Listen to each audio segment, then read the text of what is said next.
ఎరా ఇప్పుడు దాకా పడుకుని ఉంది. ఎవరు మెత్తయా చిట్టా మరెవరు? ఎద్దు. ఎద్దా? ఎద్దు ఇప్పుడు దాకా నిద్రపోయింది, ఇప్పుడే లేచి తిరుగుతోంది పాపం. ఇట్ట అరుస్తే మళ్ళీ పడుకుంటుంది, ఇంకా నూనె ఉండదు, గీనె ఉండదు. ఇంకా ఉషేమిట్రా? నీ కాళ్ళు చేతులు విరిచి గానుగలు వేసి చెప్పా. ఆగో ఆగో ఆగో.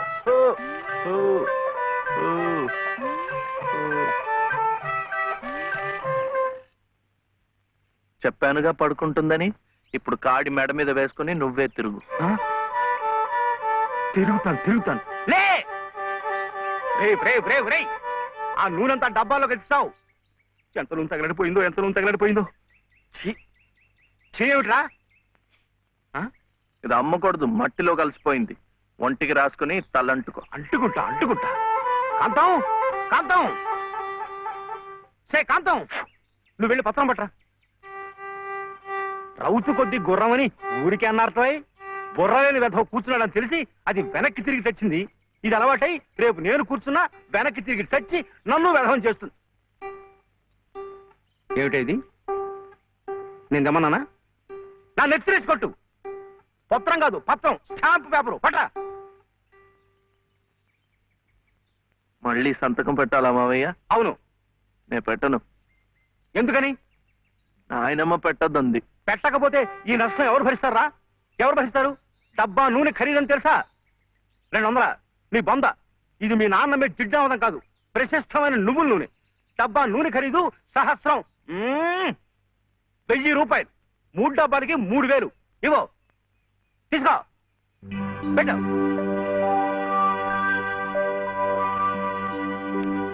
ఇది పెట్టిందే, ఇది పెట్టిందే, ఇది కూడా పెట్టింది. ఇది పెట్ట.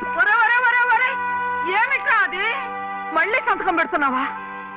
మావయ్యకు చాలా నష్టం వచ్చిందట, 3 సహస్రాలు. ఎవరు చెప్పారు? ఏమయ్యా రే లే, మళ్ళీ ఇలాంటి సంతకాలు పెట్టావంటే ఒళ్ళంతా బాధ పెడతా, జాగ్రత్త. నష్టం వచ్చిందట, నష్టం.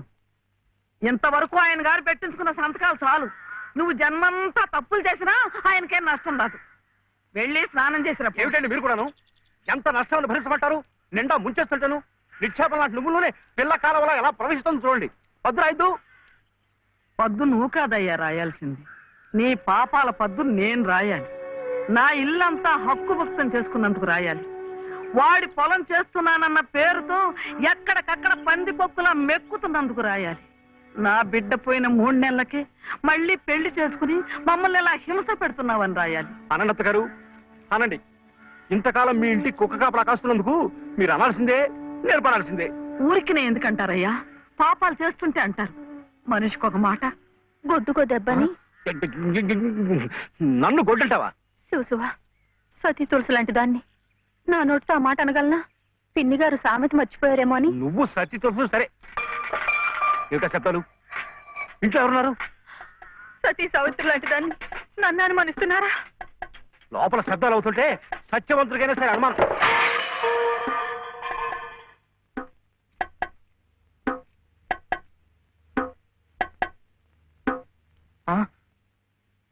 చూడు నాన్న, నీకు దిష్టి తగులుతుందని చాటుగా పలహారం పెడితే సీతమ్మ లాంటి దాన్ని నన్నే అనుమానిస్తున్నారు. రామచంద్రుడి గారికి అనుమానించానే, ఏం తప్ప? నువ్వు రామచంద్రుడు కాదయ్యా, రావణాచంద్రుడు. ఆ విషయం తెలియకే బంగారం లాంటి నా కూతురు గొంతు కోసేసినాను. అవకాశం దొరికింది కదా అని నా ఇంట్లో తిష్ట వేసి మేసేస్తూ మీరే నా గొంతు కోశారు. సిగ్గు లేకపోతే సరి. సిక్కు లేదని అమ్మ అన్నాడు. అవునన్నా, నేను ఇప్పుడే గోదాట్లో దూకుసేస్తా. నీతో పాటే నేను చచ్చిపోతానన్నా. రా తల్లి. అగో, ఇదే ఈతల పోటీలు అనుకున్నారంటే ఒకళ్ళ వెనకాల ఒకళ్ళు దూకడానికి చావడానికి మీరెవరు చావక్కర్లేదు. మీరు ఇక్కడే బతికి చావండి, నన్ను చంపండి. పట్టు సీర తెస్తానని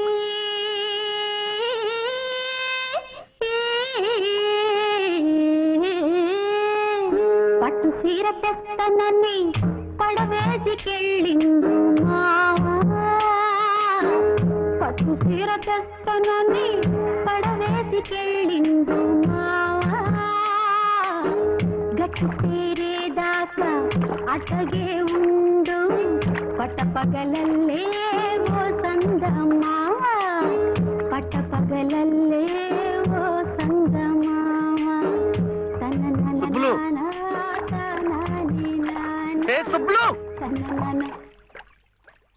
ఏం శివయ్య అదేమిటి పట్టపగల్లో చందమామ గురించి పాడుతున్నావు? అడుగు వచ్చాడుగా. ఎక్కడా? ఏడి? నువ్వే ఏ కాదా?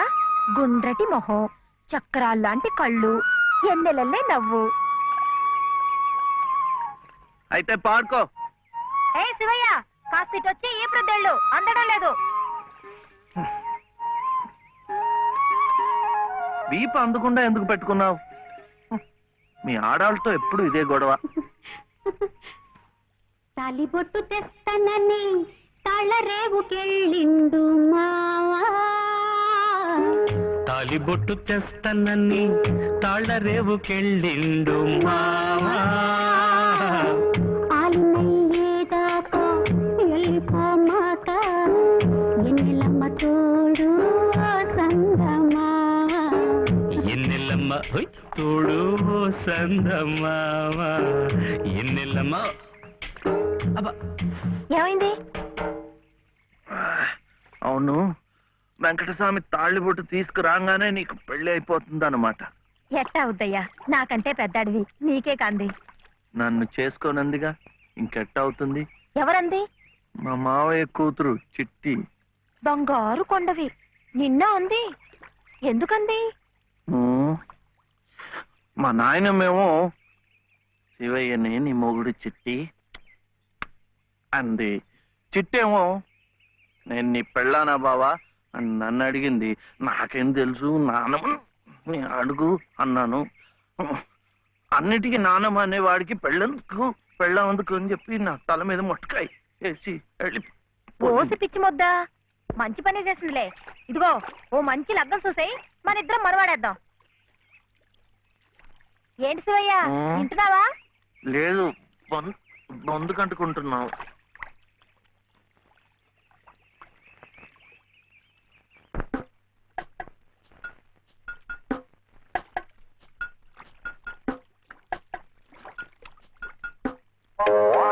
ఏం శివయ్య పెళ్ళనగానే చేతికేదో కరెంట్ వచ్చినట్టుగా ఉంది. అంటే కర్మ, మధు అయితే మన ప్రేమ పట్టపగ్గాలు ఉండవు. ఊరి సచ్చినోడా నువ్వా? ఎల్లెలో ఏటే సుబ్బులు, చెయ్యి మారగానే సాకు తగిలిందటే చుట్టుకున్నావు. పట్టేవాళ్ళ బుద్ధేంటో ఆ చెయ్యి వాటంలోనే తెలిసిపోద్ది. అమ్మో!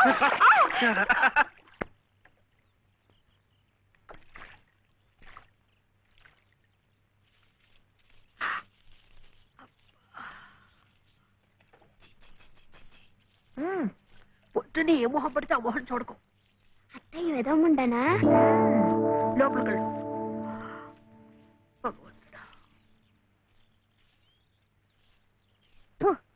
పొద్దున్నే నీకెందుకులే మా పళ్ళు, అవి అక్కడ పడేసి లోపలికి వెళ్ళు. పర్వాలేదు లేదునా, ఇందులో తప్పే ఉంది.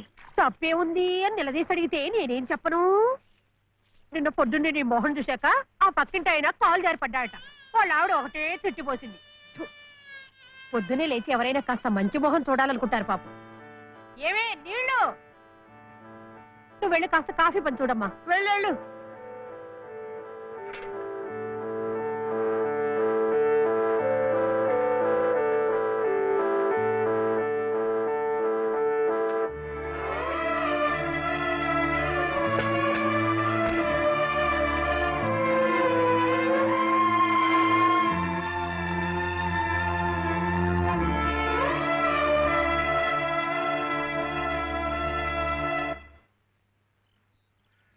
లలితమ్మ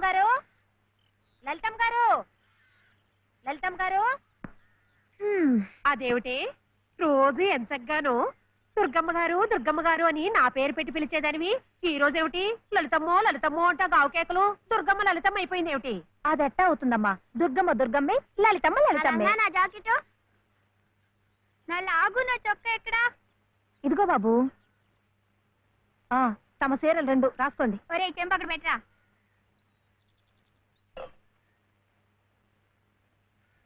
రా బాబు, ఇదిగో మీ అమ్మగారివి 6 చీరలు. జాకెట్లు ఇదిగో ఉన్నాయి. ఇవి నీ షర్ట్లు నిక్కర్లు, జాగ్రత్తగా పట్టుకెళ్ళు. అమ్మో ఇన్ని బట్టలే, మొగుడుతో కాపురం చేసే నేనే ఒంటి మీద బట్ట రాతి మీద బట్టతో అఘోరిస్తున్నాను. మొగుడు లేని ఇవిడి గారికి అమ్మా రేవు కారు చీరలే. ఇట్ట ఈ స్త్రీలకి ముస్త్రీలకి ఆయన గారి సంపాదన అంతా తగలేస్తే నేను నా బిడ్డలు అడుక్కు తినాల్సిందే. చిచ్చి మీ బట్టలే అనుకున్నాను. మీ మనసు కూడా నీరకాయ పట్టి మురికెత్తిపోయింది. ఒక్కసారి మీ ఆయన గారు ఉడకేసి ఇస్త్రీ చేస్తే నా స్వామి రంగా. ఏమిటే గొడుగుతున్నావు? అబ్బే ఏం లేదమ్మా. అయినా మీరు కూడా ఏందమ్మా, దేవుడు ఏదో చిన్న చూపు చూడబట్టి ఆవిడ మీ ఇంటికి వచ్చింది గాని నిన్నటిదాకా ఆవిడ లక్షణంగా బ్రతికిన మనిషేగా. అంటావు మధ్యలో నీ సమయం పోయింది. బట్టలు ఎక్కువేస్తే డబ్బు బాగా గుంజొచ్చని నీ ఆలోచన. ఆవిడ గారి బట్టలకి మీరేం డబ్బు ఇవ్వక్కర్లేదులేండి. పుట్టాడు కష్టంలో ఉంది. ఆవిడికి ఈ పాటి సాయం చేస్తే పుణ్యమైనా దక్కుద్ది. ఆహా, అంత పుణ్యం కావాలంటే నీ కొంపకి తీసుకెళ్లి నెత్తిన పెట్టుకు పూజించు ఈ సంతని. ఆవిడ రావాలే గాని ఆ మాత్రం అన్నం పెట్టలేకపో. మా కొంపలు ఇరుక్కు కావచ్చు కానీ మా మనసులు ఇరుక్కావు. మనసులు గుండెలు కోసి పెడితే సంతోషపడే ఘటాలు కావు. ముప్పుద్దులా మేపినా మనుషుల్ని పీక్కు తినే రకాలివి. అమ్మా అమ్మ అన్నం పెట్టవా? వచ్చి భుంచొద్దు గాని పద, బడికి టైం అవుతుంది. ఏమ్మా పిల్లాడికి అన్నం పెట్టకుండానే స్కూలుకు పంపుతున్నావు? మాటంటేనే మూతి విరుపులైతే చాలా కష్టం. ఈ పూటైతే మానిపించావు, మధ్యాహ్నం తప్పుతుందా, సాయంకాలం తప్పుతుందా, రాత్రికి తప్పుతుందా? ఈ ఒక్క పూట అలా చేస్తే మాకేం మిగిలేదు లేదు. శుభ్రంగా కూర్చోపెట్టి వెళ్ళవయ్యా వెళ్ళు. అది కాదు దనా, నిన్న పొద్దున అన్నం తిని కక్కుకున్నాడు, అందుకని. పడ్డలేదంటే ఇడ్లీలు బొడ్లీలు చేస్తాననుకుంటున్నావేమో. 3 రోజులు అన్నమైనా కుండలో వేస్తే ఎగబడి తింటారు నా బిడ్డలు. వేడు అలవాటు చేసుకుంటాడులే వదినా.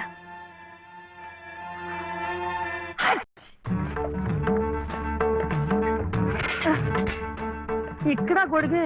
నీకు వర్షం వస్తుందేమోనని. సర్లే ఎక్కడైనా పెట్టు. రామ రామ. ఏయ్, ఇక్కడ కాదు అక్కడ.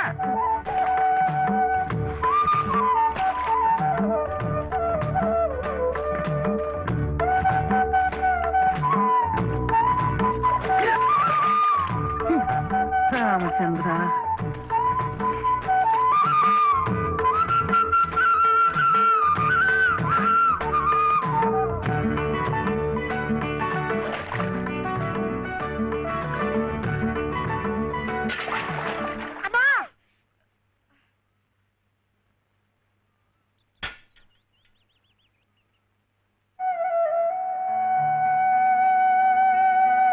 అయ్యయ్యో ఏమిట్రా ఈ తలసిక్క పనులు?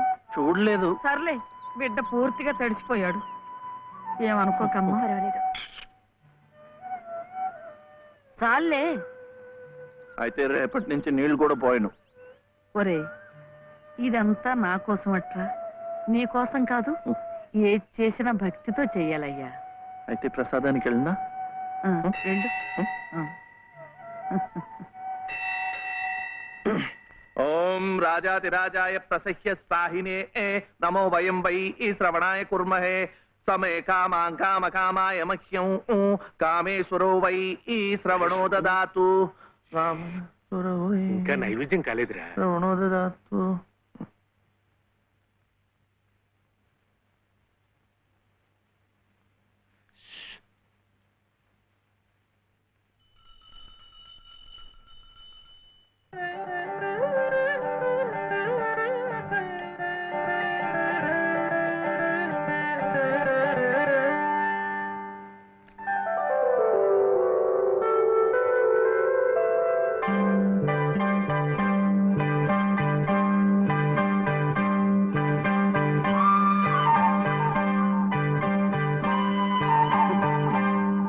చూస్తున్నానులేండి, మీరు తినకుండా అంతా బాబుకే తినిపిస్తున్నారు.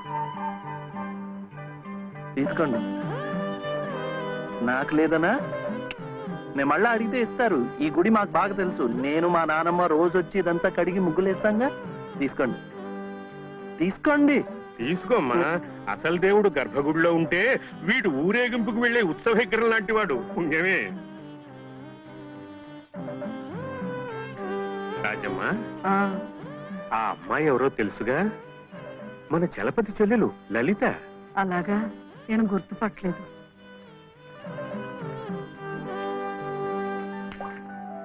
నిన్ను గుర్తుపట్టలేకపోయానమ్మా, ఏమనుకోకు. ఏమిటో మనిషికి ఒక చింత పెడతాడా దేవుడు. గంగిగోవు లాంటి మీ అన్నయ్యకి ఆ మహాతల్లి మీ వదిన ఎలా దొరికిందో. వస్తానండి. పదమ్మ. చూడమ్మా, ఇంత చిన్నతనంలోనే నీకొచ్చిన కష్టం సామాన్యమైంది ఏం కాదు. ఇలాంటప్పుడే మనసు చిక్కబట్టుకోవాలి. నేను ఎన్ని ఎదురు దెబ్బలు తిన్నానంటావు? కళ్ళ ముందే కాపురం చేస్తున్న కూతురు పోయింది, కొడుకు కోడలు పోయారు. చిన్నతనంలో జరిగిన ప్రమాదంలో మెదడికి దెబ్బ తగిలి నా మనవడు ఇలా అయిపోయాడు. ఇవన్నీ తట్టుకుంటూ మందులు మాకులు తింటూ ఇంకా బ్రతికుండాలనుకుంటున్నానంటే ఎందుకంటావు? నా మీద ఆధారపడ్డ వాడి కోసం, నా మనవడి కోసం. భగవంతుడా, వాడి బుద్ధి పెంచకపోతే పోయే, ఏ కల్మషం ఎరగని ఆ పసితనాన్ని అలాగే ఉంచు. చెప్పింది చేసే పట్టుదల, దీక్ష అవైనా ఇచ్చావు అంతే చాలు అని రోజుకొక్కసారి ఆ దేవుడికి గుర్తు చేయటానికి ఈ కట్టిని ఇలా ఉంచాను. అమ్మా, స్కూల్కెళ్ళొద్దు. చాదస్తం అనుకోకపోతే ఒక్క మాట చెప్తాను తల్లి. నువ్వు కూడా ఒక మంచి రోజు చూసుకుని ఈ గుడి ప్రాంగణం తుడిచో, మెట్లు కడిగో, ఇంత సేవ చేసుకో. అంత మాత్రాన బాధలు తీరిపోతాయని కాదమ్మా. ఆ భగవంతుడి అనుగ్రహం ఉంటే ఈ కష్టాల సముద్రంలో పడి కొట్టుకుపోకుండా కనీసం మోకాటి లోతునైనా సాగిపోగలమని. ఆ లలితమ్మ ప్రసాదాలు పెట్టి పిల్లాడిని స్కూలుకు పంపుతోందంటే ఆ వదిలి గారు ఎంత అమానుషంగా ప్రవర్తిస్తోందో ఆలోచించు.